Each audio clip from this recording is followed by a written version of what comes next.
नहमदुहु व नुसल्ली व नुसल्लिमु अला रसूलिहिल करीम अम्मा बाद फ़अऊज़ु बिल्लाहि मिनश शैतानिर रजीम बिस्मिल्लाहिर रहमानिर रहीम। अल्लाह रब्बुल इज़्ज़त का शुक्र है कि आज हम एक बार फिर अपने सिलसिले अल अदबुल मुफ़रद इमाम बुखारी रहमतुल्लाह अलैह की बड़ी मशहूर ज़माना किताब के दर्स के साथ हाजिर हैं। और आज का जो दर्स है ये हम बाब नंबर 121 से शुरू कर रहे हैं और हदीस नंबर 238 है। बाब का उन्वान इमाम बुखारी रहमतुल्लाह अलैह ने जो बाब बांधा है वो है बाबुल मुस्लिमु मिरआतु अखीही। कहते हैं मुसलमान अपने मुसलमान भाई के लिए आईना है। नीचे हदीस है, हज़रत अबू हुरैरा रज़ियल्लाहु ताला अन्हु रिवायत करते हैं, फरमाते हैं कि अपने मोमिन भाई के लिए मोमिन अपने मोमिन भाई के लिए आईना है। जिस वक्त उसमें कोई ऐब देखे तो उसकी दुरुस्तगी करे, यानी कि उसको ऐब न लगाए। कितना प्यारा अखलाक की बात है, कितना प्यारा अदब सिखाया है। कहा है कि वो मोमिन के अंदर कोई ऐब देखे तो मुसलमान मोमिन मुसलमान तेरा भाई है, और करना क्या, उसके अंदर अगर ऐब नजर आए तो उसकी हिकमत अमली तलाश करनी है कि वो जो कमी है, ऐब है, वो मुसलमान भाई से किस तरह दूर होगा। जोर इस पे लगाना है कि मुसलमान के अंदर जो ऐब नजर आया है उसकी दुरुस्तगी कैसी होगी, ताकि मेरा भाई जो मोमिन मुसलमान है वो उस कमी के दूर होने के बाद उसके अंदर वो ऐब खत्म हो जाए। ऐब खत्म कैसे होगा, इसके ऊपर गौर व खौज करना है। अब ना कि इस पर कि बंदा मोमिन के अंदर ऐब तलाश करता फिरे, ये अखलाक नहीं है। मोमिन के अंदर ऐब तलाश करना ये अखलाक नहीं है। अखलाक ये है कि अगर ऐब नजर आ गया तो उसकी दुरुस्तगी कैसे होगी, किस अंदाज में उसको ठीक किया जाएगा। फिर आगे हदीस नंबर 239 देखें, उसके अंदर भी यही है, क्योंकि इमाम बुखारी बाब ही ये लाए हैं। अब इस मजमून क्या हदीस आएंगी, यही रिवायत थोड़ी वजाहत के साथ है आगे। हज़रत अबू हुरैरा रज़ियल्लाहु ताला अन्हु नबी करीम सल्लल्लाहु अलैहि वसल्लम से रिवायत करते हैं। अब ये हदीस नंबर 238 और 239 में फ़र्क ये है कि ये वाली बात कि जिस वक्त मोमिन मोमिन का भाई है, जब उसमें ऐब देखे तो उसकी दुरुस्तगी कर दे। इमाम बुखारी रहमतुल्लाह अलैह इसको दो तरीके से लाए। हजरत अबू हुरैरा से मरफूआन भी लाए और मौकूफन भी लाए। 238 नंबर जो हदीस है ये हदीस मौकूफ है, हजरत अबू हुरैरा रज़ियल्लाहु ताला अन्हु ने फरमाया करके। जबकि हदीस नंबर 239 उसमें यह कि हजरत अबू हुरैरा रज़ियल्लाहु ताला अन्हु ने रिवायत किया है। किससे? हुजूर अलैहिस्सलाम से। वो कहते हैं मैंने आका अलैहिस्सलाम को फरमाते हुए सुना है, आपने इरशाद फरमाया कि मोमिन अपने मोमिन भाई के लिए आईना होता है और मोमिन मोमिन का भाई है। जो इसके बर्बाद होने से उसकी हिफाजत करता है और उसके पीछे से भी उसकी हिफाजत करता है। अब अगर तब मिलते जुलते मतन है, लेकिन इसके अंदर तौज़ीही कलिमात, इजाफी और तौज़ीही कलिमात आ गए कि मोमिन मोमिन का भाई है और मोमिन अपने मोमिन भाई के लिए आईना भी है, भाई भी है, और वो उसको बर्बाद भी नहीं होने देता, ना माली एतबार से, ना इज्जत के मामलात में, ना मुआशरती मामलात में हिफाजत करता है। मौजूद हो तो तब भी हिफाजत करता है और जब गैर मौजूद हो तो तब भी हिफाजत करता है। यानी कि अपने मोमिन भाई की कभी गीबत नहीं करता, बुराई नहीं करता, अपनी जुबान से कोई ऐसा कलिमा नहीं दोहराता जिससे मोमिन की इज्जत में, शान में फर्क आए। तो इसमें एक अदब ये सिखाया गया है कि मोमिन का किरदार ये है कि जब वो मुसलमानों में खड़ा हो तो जो मुसलमान भाई हैं वो मुसलमानों भाइयों में भी कोई ऐसा जुमला नहीं बयान करता या कोई ऐसा रवैया इख्तियार नहीं करता जिससे दूसरे की इंसल्ट हो, तकलीफ हो किसी को, और ना पीठ पीछे करता है, बल्कि मुंह पर भी इज्जत करता है और पीठ पीछे भी इज्जत करता है। इसके अलावा अगर मुसलमान को कोई तकलीफ आ जाए, परेशानी आ जाए, तो दूसरे मोमिन बंदा क्या करता है? मोमिन का काम यह है कि वहां पर मिलजुल कर एक दूसरे के साथ मिलजुल कर, या अगर दूसरे के पास इतनी शक्कत नहीं तो अपनी तरफ से बढ़ा दे और काम आ जाए, दूसरे बंदे की मुआवरत कर दे, हिफाजत करें उसकी। आगे हदीस नंबर 240 है। रिवायत है हजरत मुस्तौरिद रज़ी अल्लाह ताला अन्हो नबी करीम सल्लल्लाहु अलैहि वसल्लम से रिवायत करते हैं कि आपने इरशाद फरमाया कि जिसने किसी मुसलमान पर कोई लुकमा खाया, यानी उसकी बर्बादी के बदले में, तो बिलाशुबा अल्लाह ताला उस शख्स को जहन्नम का लुकमा खिलाएगा।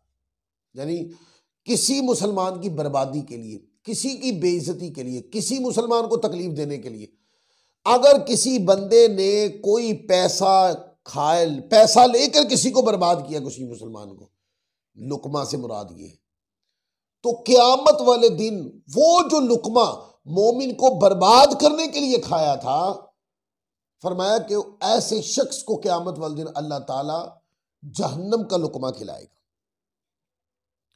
और जिस शख्स को किसी मुसलमान की वजह से कपड़ा पहनाया गया, यानी उसकी बर्बादी में ताउन के बदले या इनाम में, तो उस शख्स को अल्लाह अज़्ज़ा वजल जहन्नम का लिबास पहनाएगा। यानी मोमिन को जिल्लत देकर कोई बंदा कोई इनाम ओढ़ ले तो फरमाया कि ये क्या है? ये जहन्नुम का लिबास पहनने के मुतरादिफ है। क्यों? कि ये जो दुनियावी इनाम है उसको एक मोमिन के जिल्लत के बदले में मिला है। और जो शख्स किसी मुसलमान आदमी के जरिए किसी रियाकारी और शोहरत की जगह पर खड़ा हो, तो बिलाशुबा अल्लाह ताला उसे क़यामत के दिन रियाकारी और शोहरत के अजाब के मुकाम पे खड़ा करेगा। अच्छा, अब हम अगर तीनों अहादीस, चूंकि बाब ख़त्म हो गए यहाँ पर, अगर हम तीनों अहादीस के ऊपर गौर करते हैं तो कितनी वजाहत के साथ बात समझ आती है। बिल आखिर मोमिन का फरीज़ा क्या है? मोमिन का फरीज़ा ये है कि खुद से न किसी के कहने पर, यानी ना खुद तकलीफ दे दूसरे मुसलमान मोमिन बंदे को, ना किसी के कहने पे तकलीफ दे, हर तरह मोमिन मुसलमान की हिफाजत करे। सिर्फ इज्जत की क्या नहीं, इज्जत के अलावा हर तरह मोमिन बंदे की हिफाजत करे। उसके घर की, बाल बच्चों, मतलब एक मिसाल है, आप पड़ोस में रहते हैं, एक मुसलमान दूसरे मुसलमान आपस में पड़ोस में रहते हैं, एक मुसलमान घर में नहीं है और दूसरा मुसलमान घर में रहता है, तो अब उसको चाहिए कि वो इस चीज की निगहबानी करे। तमाम तर शरई मामलात को देखते हुए कि मेरे साथ वाले घर में कोई मर्द नहीं है, तो क्या मैं इस सूरत में उनके घर में कोई चीज पकी है, नहीं पकी है, तो क्या मैं किसी तरह मुआवनत कर सकता हूं? इस तरह भी। और यही चीज अगर दूसरा मोमिन बंदा घर में है तब भी पूछे उसे, कारोबार में मुआविन बन जाए, इज्जत देने में मुआविन बन जाए, जिल्लत से बचाने में मुआविन बन जाए, एहतराम करने में मुआविन बन जाए, तो बताया कि मोमिन, अब इस पूरी हदीस, तीनों हदीसों को पढ़ने के बाद, कि मोमिन बंदा मोमिन पुरसुकून होता है और मोमिन से सुकून मुंतकिल होता है। मोमिन मोहब्बत करने वाला होता है और उससे मोहब्बत दूसरे को मिलती है। मोमिन इज्जत करने वाला होता है और मोमिन से दूसरों को इज्जत मिलती है। आगे बाब नंबर 122 है और ये बाब है, कहते हैं बाबु माला यजूज़ु मिनल लाइबी वल मज़ाही। कहते हैं जो खेल और मिजाज जायज नहीं, मिजाह इसका बयान। आगे नीचे हदीस लाए हज़रत अब्दुल्ला बिन साइब अपने वालिद से, वो इनके दादा से रिवायत करते हैं कि उन्होंने फरमाया कि मैं नबी करीम सल्लल्लाहु अलैहि वसल्लम ने को फरमाते हुए सुना, तुम में से कोई शख्स भी अपने साथी का सामान मजाक और संजीदा कैफियत में ना ले। सो जब तुम में से कोई शख्स अपने साथी का असा मांग कर या मजाक में ले ले तो उसको वापस कर दे, क्योंकि असा हमेशा वो लोग इस्तेमाल करते हैं, हिफाजत के तौर पर भी इस्तेमाल होता रहा या माजूरी के लिए इस्तेमाल होता। तो चूंकि असा उठा लेने से मोमिन को तकलीफ होगी, तो चूंकि तकलीफ का पहलू है इसलिए मना फरमा दी कि मोमिन का समान मजाक और संजीदा कैफियत में भी मना कर दिया, किसी कैफियत में ये चीज ना ली जाए। क्यों? ये हिफाजत के तौर पे रखी हुई। अब इस पर क्यास करते चले जाए, ऐसी चीजें जो हिफाजत के लिए रखी होती हैं वो ना ली जाएं, ताकि क्योंकि उससे तकलीफ होती है। अब इसकी कई मिसालें ले लें। एक मिसाल इस तरह ले लें कि मजाक में कोई बंदा सफर करके आया है किसी गाड़ी पर, गाड़ी की चाबी छुपा ली अपने पास, ये क्या है? तकलीफ का बाइस है, नहीं करना चाहिए। मोमिन जो है जूता पहन के आया है, जूता पहन के वापस जाएगा, किसी ने मजाक करते हुए जूता छुपा लिया, अब वो अगर बगैर जूते घर वापस जाएगा, तकलीफ होगी। तो वो चीजें जो मोमिन को तकलीफ देती हैं, वो चाहे बंदा मजाक में हो या संजीदगी में हो, किसी सूरत में भी, यानी मिजाक की सूरत में भी और संजीदगी की सूरत में भी आप वो चीजें नहीं छुपा सकते या ऐसा खेल नहीं कर सकते कि खेल के तौर पर जूता छुपा ली है, चाबी निकाल ली है, या इसके अलावा जो इससे मिलती जुलती चीजें, क्योंकि इससे मोमिन को तकलीफ होती है। जब मोमिन को तकलीफ होती है तो अल्लाह तबारक व तआला को मोमिन को कोई तकलीफ दे ये अल्लाह को पसंद नहीं। हाँ, मिजाज जायज है, किया जा सकता है, सच्ची बात पर मिजाज किया जा सकता है, ऐसी बात जिससे दूसरे का मजाक भी ना बने, दूसरे की तौहीन भी ना हो, दूसरे को तकलीफ भी ना हो, और बात भी सच्ची हो और लुत्फ अंदोज हो, की जा सकती है। लेकिन अगर उस बात में झूठ का पहलू हो तो मना है। उस बात से किसी को तकलीफ होती है, यानी गीबत होती है किसी की, मना है। किसी की तौहीन होती है तब भी मना है। ऐसा मिजाह नहीं किया जा सकता। मिजाह वो कि जिसमें तकलीफ भी ना हो और गुनाह का उनसर भी ना हो, तो सच्ची बात हो और उसमें कोई लुत्फ हो तो आप बात कर सकते हैं। फिर आगे बाब है, बाब नंबर 123, और इस बाब का इमाम बुखारी रहमतुल्लाह अलैह ने जो उन्वान कायम किया है वह है नेकी करने पर रहनुमाई करने का बाब। हजरत अबू मसूद अंसारी रज़ियल्लाहु ताला अन्हु से रिवायत है, फरमाते हैं कि एक शख्स नबी करीम सल्लल्लाहु अलैहि वसल्लम की बारगाह में आया। उसने अर्ज़ की कि मुझे मेरी सवारी उठाने से थक गए, यानी मेरी सवारी मुझे उठाने से थक गई है, लिहाजा मुझको सवारी इनायत फरमाएं। यानी सवारी बड़ी लागर हो गई है, अब वो मुझे नहीं उठा सकती, वो वज़न उठाने के लायक नहीं रही है।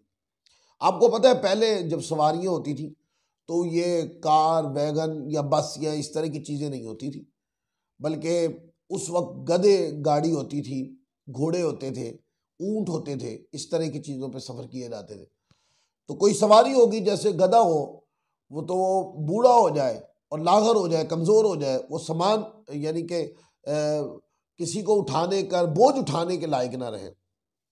तो कहा या रसूलल्लाह, लिहाजा मुझे सवारी इनायत फरमाएं। आप सल्लल्लाहु अलैहि वसल्लम ने फरमाया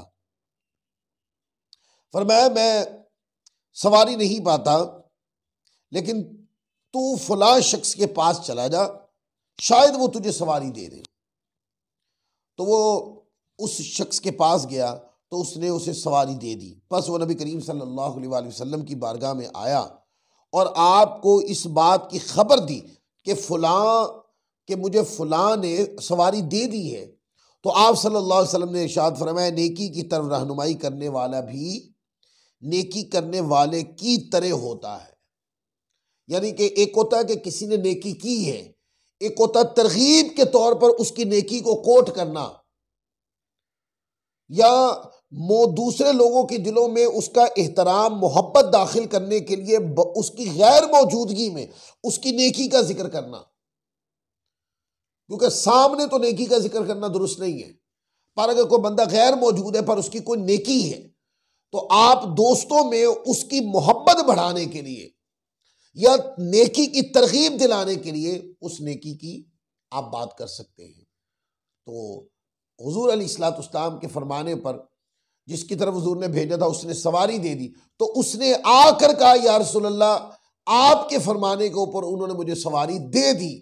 अब सवारी देना नेकी का काम है और सवारी दे दी उस नेकी के काम की खबर देना, हुजूर अलैहिस्सलाम ने फरमाया नेकी के काम की तरगीब जो है, खबर जो होती तरगीब दिलाना, फरमाया ये भी नेकी है। तो आज का जो दर्स है वो यही बाब नंबर 123 हदीस नंबर 242 के ऊपर हम इसको ख़त्म कर रहे हैं, और ये बताने के लिए कि आज जो हमने बातें बयान की इसमें नेकी करने पर रहनुमाई करने की बात भी हमने आज के दर्स में बयान की, और ये कि कौन किस तरह की खेल है वो खेली जा सकती है और किस तरह यानी किस तरह का मिजाज जायज़ है किस तरह का जायज़ नहीं, इस पर हमने गुफ्तगू की। और एक हमने बड़ी अहम गुफ्तगू की कि मोमिन मोमिन का मुहाफिज होता है, मोमिन मोमिन बंदे के लिए आईना होता है, मोमिन मोमिन बंदे को इज्जत देने वाला होता है, मोमिन कभी भी दूसरे मोमिन को जिल्लत देने वाला नहीं होता।